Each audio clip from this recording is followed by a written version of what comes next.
Hello, अस्सलाम वालेकुम। एक बड़ी कॉमन मिसकंसेप्शन होती है कि नकल क्रैकिंग करने से, यानी ये जो उँगलियों के पटाखे निकालने से, इससे जोड़ों का मर्ज़ जो है वो पैदा हो सकता है, इससे आर्थराइटिस हो सकता है। माएँ जो है वो अक्सर अपने बच्चों को जो है वो डरा रही होती हैं कि पटाखे मत निकालो उँगलियों के या गर्दन के पटाखे मत निकालो, इससे जो है वो तुम्हें जोड़ों के मसले हो जाएँगे। अब ये एक मिसकंसेप्शन है, ये बिल्कुल प्रूवन बात नहीं है। इससे जो है वो आर्थराइटिस जो है वो अभी तक कोई एविडेंस नहीं है कि इससे आर्थराइटिस जो है वो डेवलप होता है। आइए देखते हैं कि ये एक मिसकंसेप्शन क्यों है और ये बात जो है वो दुरुस्त क्यों नहीं है।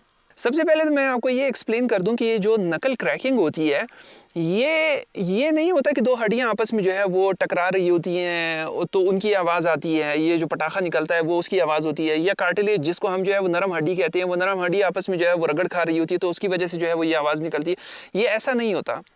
और ये मिसकंसेप्शन जो है वो प्रॉब्ली डेवलप भी इसी वजह से होती है कि ये हड्डियां आपस में टकरा रही हैं तो तुम अपनी हड्डियों को जो है वो ख़राब कर रहे हो या इस तरह से कुछ कर रहे हो। अब ये हमारे जो जोड़ होते हैं, उन जोड़ों के अंदर जो है वो लुब्रिकेशन होती है, एक फ्लूइड होता है दो हड्डियों के दरमियान जो है वो एक फ्लूइड होता है जिसको साइनोवियल फ्लूइड कहते हैं। अब ये साइनोवियल फ्लूइड जो है वो जोड़ों को लुब्रिकेट करता है ताकि वो आपस में रगड़ जो है वो ज़्यादा ना खाएं।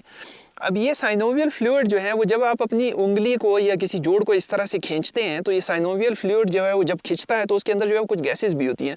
वो गैसेस से खींचने की वजह से जो है वो बबल बन जाता है और वो बबल जब बर्स्ट होता है तो उसका ये पटाखा निकलता है। ये जो पटाखे की आवाज़ आती है ये असल में जो है वो उस साइनोवियल फ्लूइड के अंदर वो जो बबल जो है वो बन रहा है उसको खींचने की वजह से ये असल में उसकी आवाज़ होती है। एक बंदा था डोनाल्ड अंगर, उसका नाम था। डोनाल्ड अंगर की वालदा भी एग्जैक्टली सेम जो है वो उसको बचपन में कहती थी कि तुम ये उंगलियों के पटाखे मत निकालो, तुम्हें आर्थराइटिस जो है वो डेवलप हो जाएगा, ये मसला हो जाएगा, वो हो जाएगा।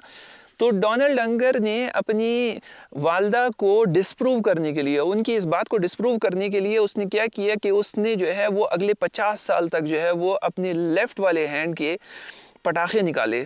इसी तरह से उनके नकल क्रैकिंग जो है वो करता रहा। राइट को जो है वो उसने बिल्कुल नहीं छेड़ा, सिर्फ लेफ्ट हैंड की नकल क्रैकिंग करता रहा, 50 साल तक करता रहा। दिन में जो है वो 2 या 3 दफ़ा शायद वो करता था।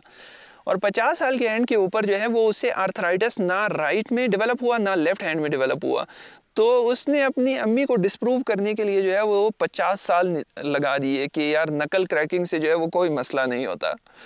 तो ये तो डोनाल्ड अंगर की जो कहानी है वो इंटरेस्टिंग तो है, लेकिन ये एक साइंटिफिक एविडेंस नहीं है क्योंकि साइंस इस तरह से काम नहीं करती है। एक एक्सपेरिमेंट की बेस पे साइंस काम नहीं करती है। साइंस जो है वो बहुत ज़्यादा एक्सपेरिमेंट को रेप्लिकेट करने के ऊपर जो है वो काम करती है और बार बार जो है वही एक नतीजा है, तो इस तरह से साइंस काम करती है।